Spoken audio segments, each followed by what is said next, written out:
राधे राधे। भागवत गीता पर आज तक ना जाने कितने ही लोगों ने काम किया है, ना जाने कितनी ही गीता आप लोगों ने सुनी होगी, लेकिन आज मैं सौरभ वर्मा प्रस्तुत करने जा रहा हूँ श्रीमद् भागवत गीता की एक और व्याख्या। क्या विशेष है इस गीता में? गीता में यदि कुछ विशेष है तो वो है स्वयं श्री कृष्ण। मैं, आप और ये समस्त संसार सिर्फ निमित्त है, साधन है। लेकिन मेरा ये प्रयास है कि भगवत गीता हमें एक सही रास्ता दिखाए और गीता के श्लोक के हर एक भाव को मैं और आप सही और आसान तरीके से समझ पाए। वैसे तो भगवत गीता के बारे में बहुत कुछ कहा गया है, बहुत कुछ लिखा गया है। शायद कोई ही ऐसा ग्रंथ होगा जिसके बारे में इतना लंबा उल्लेख लिखा जा सकता या कहा जा सकता हो। ऐसा क्या है खास भगवत गीता में जो जिस समय समय पर इतनी उपयोगी और मार्गदर्शक होती जा रही है? एकदम साधारण भाषा में अगर कहें तो भागवत गीता एक उत्तर है। भागवत गीता एक उत्तर है जीवन के हर एक प्रश्न का।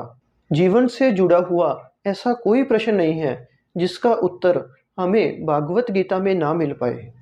हमारे मन मस्तिष्क में किसी भी प्रकार की चिंता, परेशानी, आवेग क्यों ना हो, हर प्रकार की डिलेमा का सिर्फ एक ही उत्तर है और वो है श्रीमद् भागवत गीता।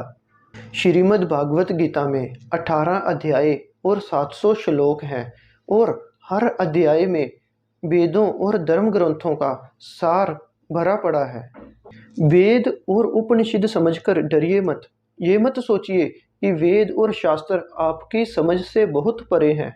इसके हर अध्याय के हर श्लोक में अपने आप को अर्जुन समझिए, क्योंकि अर्जुन की हर परेशानी, हर समस्या को यदि देखा जाए तो आज के तकनीकी युग में मेरी और आपकी, हम सबकी परेशानी और हम सबकी समस्या है, जिसका उत्तर हमें सिर्फ श्रीमद् भागवत गीता में मिलता है। कृष्ण को सिर्फ अर्जुन का सारथी मत मानिए, उसे अपना भी सारथी मानिएगा। उसके कहे के अनुसार अगर मैं और आप चलेंगे तो मैं दावा करता हूँ जीवन में सभी परेशानियों का हल हमें इस भगवत गीता से ही मिल जाएगा। ज्ञान और धर्म की बड़ी बड़ी बातें हम नहीं करेंगे। इस बार हम बात करेंगे हमारे जीवन में आने वाली प्रैक्टिकल प्रॉब्लम की। तो चलिए आपको मैं ले चलता हूँ श्रीमद् भागवत गीता के 18 अध्यायों के सफ़र पर। तो प्रेम से कहिए श्री राधे राधे। श्रीमद् भागवत गीता का अध्याय 1, अर्जुन का विषाद योग। जहाँ शुरुआत होती है धृतराष्ट्र के सवालों से। वह जानना चाहता है कि युद्ध के क्षेत्र में युद्ध की इच्छा से एकत्रित हुए उसके और पांडु के पुत्र क्या कर रहे हैं। उसके बाद आता है दोनों सेनाओं का वर्णन और फिर अर्जुन का विषाद योग। विषाद मीन दुख, संकट, समस्या। वो दुख, वो संकट जिस धर्म संकट में उस समय अर्जुन फंस चुका था।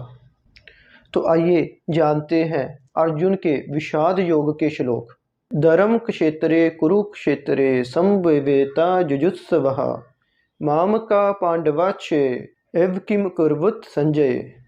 अर्थात जहाँ धृतराष्ट्र संजय से पूछते हैं कि युद्ध की इच्छा से एकत्रित हुए मेरे और पांडु के पुत्र युद्ध भूमि में क्या कर रहे हैं।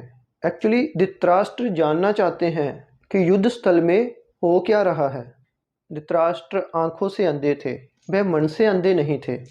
वह जानते थे कि वह अधर्म के पक्ष में है और धर्म के पक्ष में तो स्वयं श्री कृष्ण थे और धर्म पांडवों के पक्ष में था।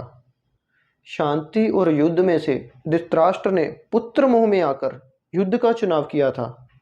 उसको भली भांति ज्ञात था कि इस युद्ध को जीतना संभव नहीं है, क्योंकि कभी भी धर्म पर अधर्म की विजय नहीं हो सकती। इसी प्रकार अगर हम आज के युग की, मेरी और आपकी बात करें तो जब भी हम कोई गलत कदम उठाते हैं, कोई गलत निर्णय लेते हैं, तो हमें अंतर्मन से एक बार जरूर पता होता है कि जो हम कर रहे हैं वो गलत है और इसका नतीजा भी गलत ही होगा। और ऐसा ही धृतराष्ट्र के साथ भी हुआ।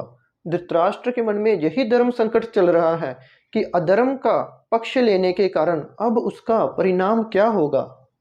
तो इस प्रकार श्रीमद् भागवत गीता के अध्याय 1 का श्लोक 1 संपूर्ण हुआ। तो प्रेम से कहिए श्री राधे राधे।